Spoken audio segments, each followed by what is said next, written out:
Welcome to my review of Star Trek Discovery Season 4, Episode 9. These are some of my thoughts that I jotted down as I watched the episode. Book's initial transmission was very thought-provoking for me because I kind of agree with him that even though the DMA is simply a mining device, it still took countless lives. I'm kind of torn on which side I'm on because I think he had a valid point. I wish there was a way to find a middle ground on this. That was a good line. And looking back, it was really the focus of this entire episode. I wish you could have seen my reaction to Non coming back because I was basically screeching and hopping up and down. She kind of reminds me of Horatio Hornblower because she has this warmth and just kindness about her, but at the same time, she's all about duty and doing the right thing. She would fit right in on The Indefatigable.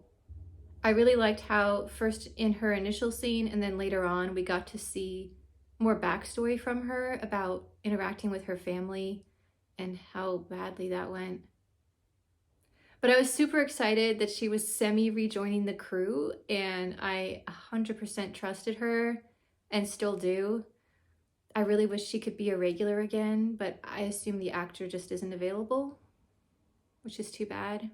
Now for what I'm really excited about, which is Saru and T'Rina, because I have been shipping them from day one. Their chemistry is off the charts and they are so adorable. I'm glad that they're finally pursuing this and not just hinting at it.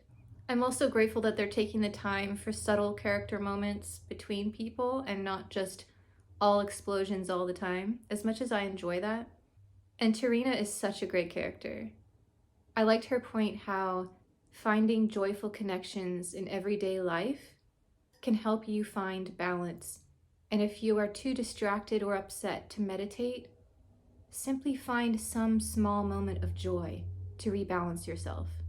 Also, this is an episode where I wish you could have seen a reaction because I was basically crying with happiness when T'Rina asked Saru out. Like, it was a little out of control.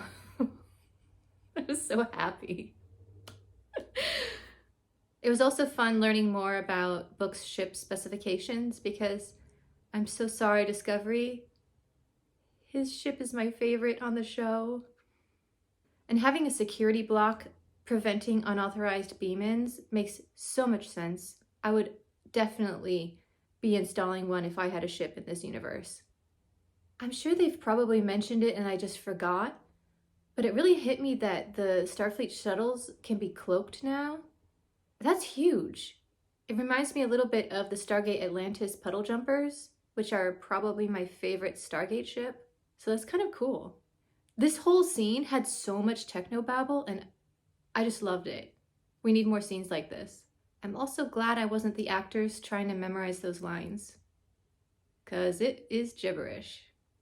The scene where the shuttle was attacked by that new defense system was pretty gnarly, even though I knew it would be fine because there were so many main characters on the ship.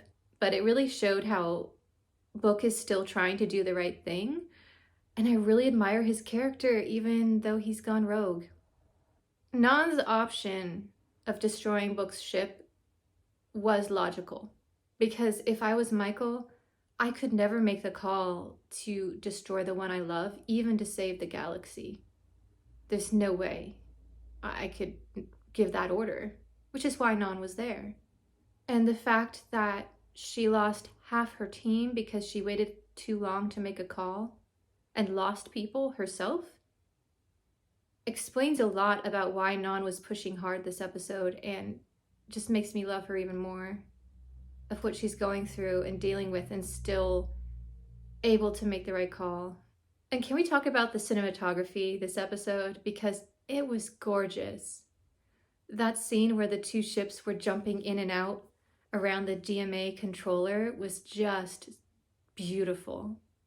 And it was such a romantic moment when Michael took that shuttle out on her own, potentially sacrificing herself just to try and reach Book. I was kind of worried that their relationship would not survive this whole thing, but I think that moment proved to me that they can still make it work somehow, and that they do deeply love each other is very affecting. However, I was entirely unsurprised by Tarka just going behind Book's back and launching the weapon. Saw that coming a mile away. And it was not an unreasonable request.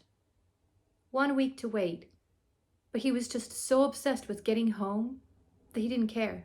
And then, of course, it backfired anyway, and he never got the power device. The scene with Hugh and Saru was so cute. Hugh's face when Saru was like, "I would decline." And he was like, that was also my face. What? Come on! Make this canon, please! At the end, when the aliens just sent another DMA, that made total sense, because if it's a mining machine, you'd have another one ready to go in case the first one malfunctioned in some way. Which is, of course, terrible for our intrepid crew, and it puts way more pressure on the first contact. I don't think we're going to get to see it next episode. My guess is that next we'll be concentrating on how to make that first contact.